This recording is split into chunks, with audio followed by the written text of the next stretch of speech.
फरमाया वैज़ा सालक इबादी अन्नी फ़इन्नी करीब, महबूब जब मेरे बंदे आपकी बारगाह में आके मेरे बारे में पूछे ना तो उनसे कह देना मैं उनके करीब ही हूं, करीब ही हूं। दलील क्या है? ये जब भी मुझसे दुआ मांगेंगे मैं इनकी दुआओं को कबूल फरमाऊंगा, मैं इनके करीब हूं, मैं इनके करीब हूं। ये जब भी दुआ मांगेंगे ना मैं कबूल करूंगा, मैं इनके करीब हूं। अल्लाह तबारक व तआला के बंदे अल्लाह से मोहब्बत करते, रब की बारगाह में झुकते, उसको अपने दुख सुनाते, उसके प्यारे महबूब सल्लल्लाहु तआला अलैहि वसल्लम का वसीला लेके उसके हुजूर हाजिर हो जाते, पेशानियां सजदों से रोशन होती। हम ना हर चीज के लिए वक्त निकालते हैं, हर चीज के लिए, लेकिन इबादत के लिए वक्त नहीं निकालते। हर शय आबाद है, हर शय, हमारी फेसबुक भी आबाद है, व्हाट्सएप भी आबाद है, हमारे ट्विटर भी आबाद हैं, हमारी हर चीज आबाद है। सबसे कम आबाद हमारा मुसल्ला रह गया है, सबसे कम। वो लोग अब ढूंढने से मिलते हैं जिनकी बगल में मुसल्ला होता था। मेरे भाई, आप कितना को दुनिया के पीछे भागोगे थका देगी, कितना दौलत के पीछे भागोगे थका देगी। आप जब अपनी जिंदगी में जमा तफरीक करोगे ना तो मरते वक्त एहसास होगा कि सारा कुछ तो लोगों के लिए किया, अपने लिए तो कर ही कुछ नहीं सके। और हम इबादत के मामले में बहानेबाजी भी करते हैं। हम कहते हैं ओहो रिस्क कमाना भी तो इबादत ही है ना, तो मैं हलाल रोजी के लिए जा रहा हूँ, ये भी तो इबादत है ना। मेरी तरह के लोग कह देते हैं कि मैं सवेरे उठ के मदरसे में कुछ असबाक देखता हूँ तो ये भी तो इबादत है। मैं बयान करने के लिए मुताला करता हूँ तो ये भी तो इबादत है ना। इतने इतने लंबे सफर करके मुल्क में दुनिया में घूमता हूँ तो ये भी तो मैं इबादत ही कर रहा हूँ। अब स्पेशल नफलों के लिए वक्त किस तरह निकले, स्पेशल करके तस्बीह मैं कैसे चलाऊं, मैं सारा कुछ हम बहाने बना लेते हैं ना। मेरा सवाल ये है कि ये सारी बातें सहाबा को, नबी करीम को, दीगर लोगों को भी तो पता थी ना, लेकिन आप गौर तो करें। 23 साल हुजूर को वक्त मिला, मुख्तसर वक्त ज़ाहिरन तबलीग करने के लिए। पूरी दुनिया में दीन भी फैलाना है। घर में 11 अज़वाज है, 4 बेटियां हैं, उनकी औलादें, सारे कामकाज भी देखने। लेकिन सैयदा तैयबा ताहिरा हजरत आयशा सिद्दीका रदी अल्लाह ताला अन्हा फरमाती हैं सारा दिन तबलीग करते, हर गुलाम के दुख सुनते, घर में आते तो अपने घर वालों का ख्याल करते, काम में हमारा हाथ बटाते। कुर्बान जाऊं, कहती है जमाना सारा सो जाता लेकिन आमना के लाल मुसल्ला बिछा लेते।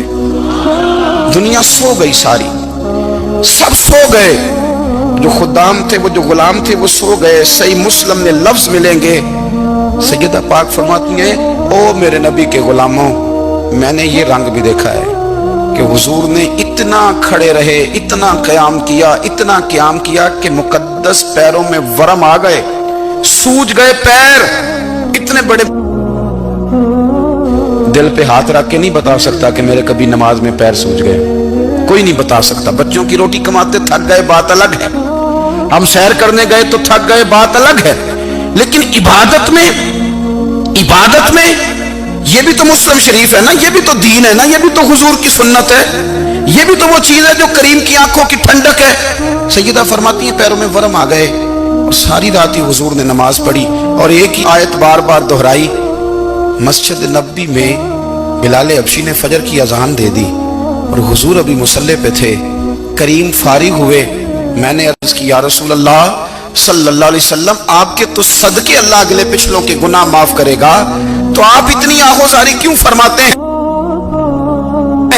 आप तो शफी हैं, आप तो अंबिया के इमाम हैं।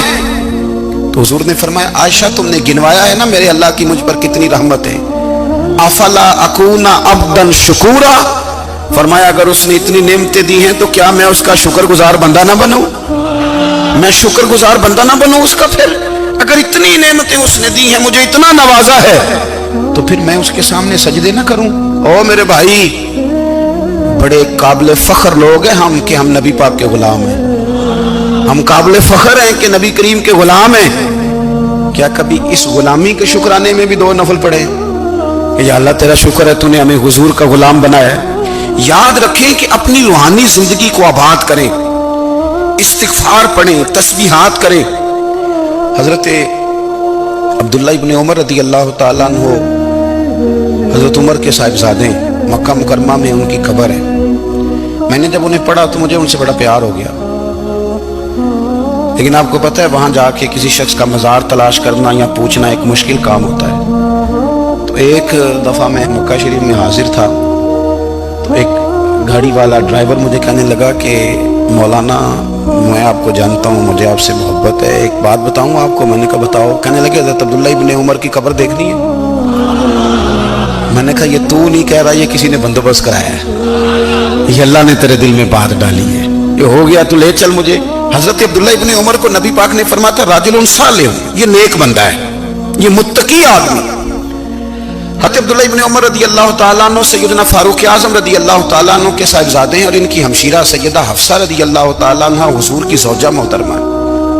ایک دن اپنی ہمشیرہ سے کہنے لگے